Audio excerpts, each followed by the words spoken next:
मैं इतनी सुंदर हूँ तो।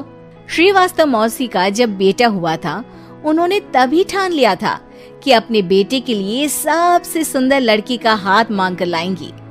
श्रीवास्तव मौसी को भी बचपन से हीरोइन बन के रहने का बड़ा शौक था, तो बहू भी उनको हीरोइन जैसी ही चाहिए थी।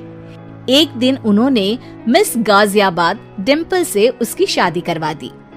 यहाँ बस एक ही दिक्कत थी, डिम्पल को फेस मास्क बनाना तो आता था, पर आटा गूंथना नहीं आता था।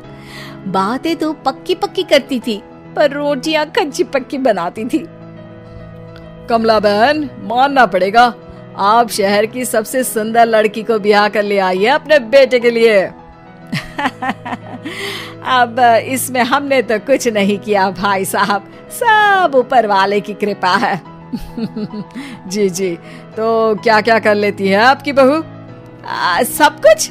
जाओ बेटा डिम्पल, शर्मा जी के लिए थोड़ा नाश्ता पानी बना लाओ। डिम्पल नजदीक जाकर श्रीवास्तव मौसी के कान में फुसफुसाती है।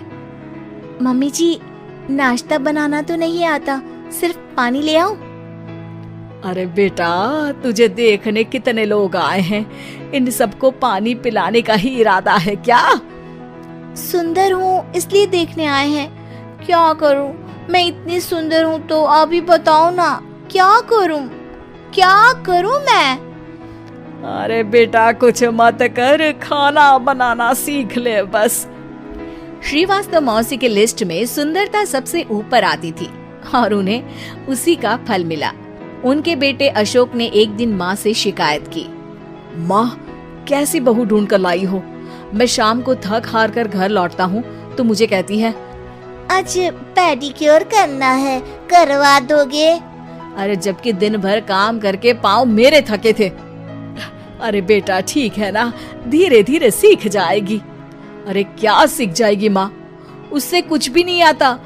हफ्ते भर का शेड्यूल बना लिया है उसने, पेडिक्योर, हेड मसाज, मुल्तानी मिट्टी का ये वो, अरे पता नहीं क्या क्या। अरे मुझे तो नाम भी नहीं आते। देख बेटा, खाना बनाना, सब्जी काटना, ये सब सीखा जा सकता है, पर सुंदरता नहीं सीखी जा सकती। इतनी सुंदर बहू मिली है, फिर भी तू खुश नहीं है, कैसा बेटा है तू? श्रीवास्तव मौसी का मानना था कि समय रहते बहू सब सीख जाएगी, पर मिस गाजियाबाद से शादी कराने के बाद घर का जो नाम हुआ है वो जरूरी है। अरे सबकी बहू खाना बना लेती है, हमारे घर में तो काम वाली दीदी भी है, पर हमारे घर में जितनी सुंदर बहू है ना, उतनी किसी के घर में नहीं। ऐसा श्रीवास्तव मौसी सबको कहती रहती। फिर एक दिन वो हो गया जो नहीं होना चाहिए था, डिम्पल को पिंपल हो गया। डिम्पल घर में छुपी बैठी थी, पर ऐसी खबर छिपती कहाँ है। शर्मा जी घर में अपने बेटी की शादी का न्योता देने आए तो उन्होंने पूछ लिया, अरे आज आपकी बहू नहीं दिख रही?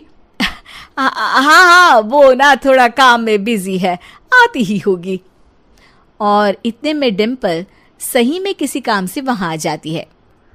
बस शर्मा जी की नजर पड़ जाती है डिम्पल के पिंपल पर, जो उन्हें चांद पे दाग जैसा लगता है। पूरे शहर में बात फैल जाती है कि डिम्पल को पिंपल हो गया है। ये दिक्कत काफी गंभीर थी और श्रीवास्तव मौसी को पता था कि अगर ऐसा चलता रहा तो उन्होंने जो हासिल किया था सब मिट्टी में मिल जाएगा। उन्होंने फट से डिम्पल को अपने कमरे में बुलाया। अरे बेटा, शर्मा जी के बेटे की शादी 1 हफ्ते में ही है, हमें उससे पहले ही तुझे वापस सुंदर बनाना पड़ेगा। तू बता, तुझे मेकअप के लिए क्या क्या चाहिए? डिम्पल की दी गई लिस्ट का सामान श्रीवास्तव मौसी शाम को ही ले आती है और उसके बाद शुरू होता है डिम्पल का मेकओवर।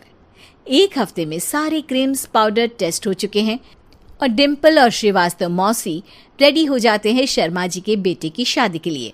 शादी के दिन डिम्पल बहुत सुंदर लग रही थी। श्रीवास्तव मौसी को उम्मीद थी कि बस अब तो हर जगह वो और डिम्पल ही छाए रहेंगे, चाहे शादी किसी की भी हो। पर जब वो शादी में पहुंचते हैं तो उन्हें बाहर शर्मा जी लोगों का स्वागत करते मिलते हैं। अरे कमला जी, सही समय पर आई हैं, आप ही का इंतजार था। हमने भी हमारे बेटे के लिए मिस अहमदाबाद ढूंढी है। डिम्पल और श्रीवास्तव मौसी दोनों के मुंह खुले के खुले रह जाते हैं शर्मा जी की बहू को देखकर। वो तो डिम्पल से भी ज्यादा सुंदर थी। क्यों, हमने भी अच्छी बहू ढूंढी है ना? हाँ हाँ शर्मा जी, बाकी आजकल के जमाने में सुंदरता से क्या होता है भाई? देखो, बूढ़े तो सब होते हैं। मैं तो मानती हूं कि बस रोटियां गोल बना दे, इससे ज्यादा क्या चाहिए। सुंदरता का क्या है, ढल जाती है, पर गुण ओ हमेशा रहते हैं। अरे वाह, इतना बड़ा ज्ञान आपको कोई गुरु भी नहीं देता जितना बड़ा ज्ञान आपको एक छोटे से पिंपल से मिल गया। अगले दिन जब अशोक डिम्पल से बात कर रहा होता है, कल शादी में मिस अहमदाबाद के बाद सब मिस गाजियाबाद यानी तुमको ही देख रहे थे। क्या करूं, मैं इतनी सुंदर हूं तो आप ही बताओ क्या करूं? क्या करूं मैं तो कहती हूं कि घर का कोई काम कर या फिर बाहर अपने लिए कोई काम ढूंढ ले। है? क्या कहा माँ जी? हाँ जी, सुंदरता का क्या है? कल तूने मिस अहमदाबाद से मात खाई, आगे कोई मिस हैदराबाद आ जाएगी या मिस फैजादाबाद आ जाएगी, इसलिए काम पर ध्यान दो। हाँ। और कुछ महीनों बाद, अरे बहू, काम करने के बाद तू सुंदर नहीं, अति सुंदर हो गई है।